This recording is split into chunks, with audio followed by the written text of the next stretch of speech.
Hey, what's up? This is Epi from Epi Vibes, the channel where we strive to become our healthiest selves.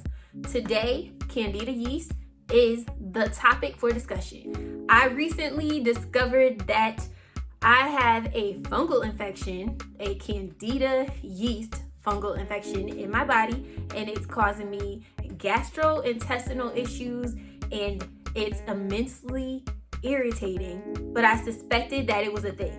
I suspected it because I knew a little bit of something about Candida, and I know that it is related to what we eat, and I eat a lot of sugar, and Candida just loves sugar, loves it. But before I get into all of that, I'm just gonna start with the basics, which is, what is Candida anyway? According to the CDC, it's a type of fungus, a yeast that lives inside your body and on your skin, your mouth, your throat, your gut, your vagina. It does not always cause issues, but sometimes it does. And when you get an infection, it's called candidiasis.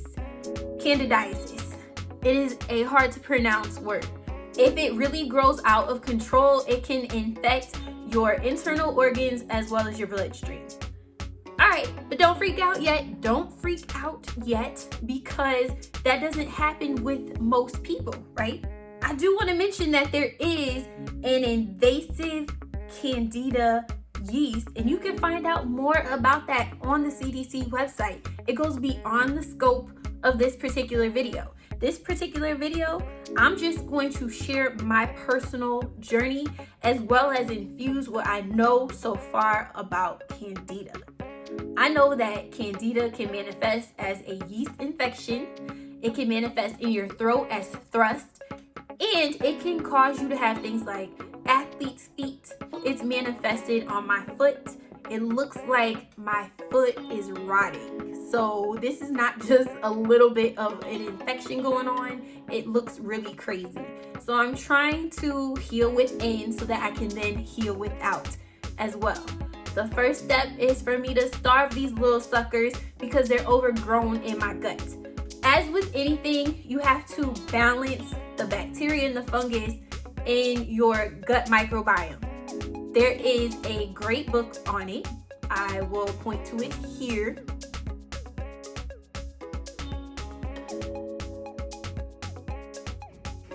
The goal is not to eradicate the Candida from my body entirely. My goal is to get that balance back so that it's not overgrown. I'm not having this crazy looking itchy foot, and that my stomach and gastrointestinal issues kind of clear up. So this is the first step. I'm just starving them out for about 30 days, and then I can ease back into eating the things I want to eat. Aiding me in this process is a Candida cleanse that I got from a holistic doctor. I went to the doctors. If you have this issue, you should probably go to the doctor as well. So it's a little bit of a colon cleanse, and it just says on the bottle that it is algae silica solution. Algae silica solution. And it's pretty much flavorless. All I have to do is take a couple scoops of this stuff, as well as not eat the feeder foods that are listed on the back of this package. Here is where I started freaking out. I went to the naturopath doctor. I found out I had this Candida yeast infection affecting my gut. And I was fine with it, because you know what? I've really been out of control with the sugar. I really have. I was like, fine. Finally, I have a reason to cut the sugar out, because there hasn't been a compelling enough reason before this. Or there could have been, but I didn't feel like there was. So here we are in this doctor's office. I'm all for it. And then I get home, and then I read the package, and I find out what the feeder foods are. And this is where I got scared. I got very scared, okay? Because if you're vegan, you know that these things I'm about to mention are like central to our diet. So what the heck am I gonna eat?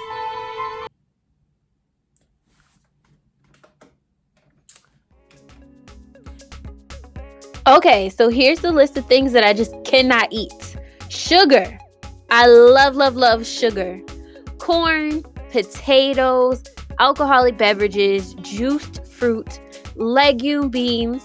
So this includes soy, which is huge, pasta, white rice, grapes, oranges, like so many things that I love. And I'm just going to keep going right over my outrage in this video right here. I'm just going to keep going. Wheat and barley. And so what this means is that I'm going to have to change up literally everything that I do. So just feels daunting. That's it. I've done some research to try to I was honestly trying to find something that contradicted this list of foods so that I could just like kind of eat something. I was like, nah, this can't be right. All of these things cannot be off the menu. The research that I did actually does support the list of feeder foods that are listed on this package. Oh, I forgot to tell you this because it's actually exciting. These are the exemptions. You can eat lentils, buckwheat, amaranth, quinoa, sweet potatoes.